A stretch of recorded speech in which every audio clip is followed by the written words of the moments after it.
আজকে বাবুকে টিকা দিতে আনলাম, তো টিকা দেওয়ার পরে এখানে আধা ঘন্টা অবজারভেশনও রাখতে হয়, তারপরে যে বাসায় যাওয়ার অনুমতি দেয়।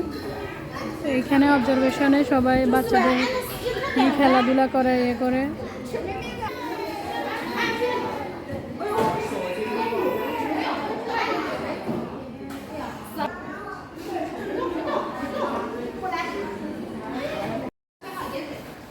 এইখানে যাদের অবজারভেশন শেষ তাদের নাম আসে, আর এখানে বেশিরভাগই হচ্ছে দাদিরা নানিরাই আসে বাচ্চাদের নিয়ে, সাথে মাও আছে।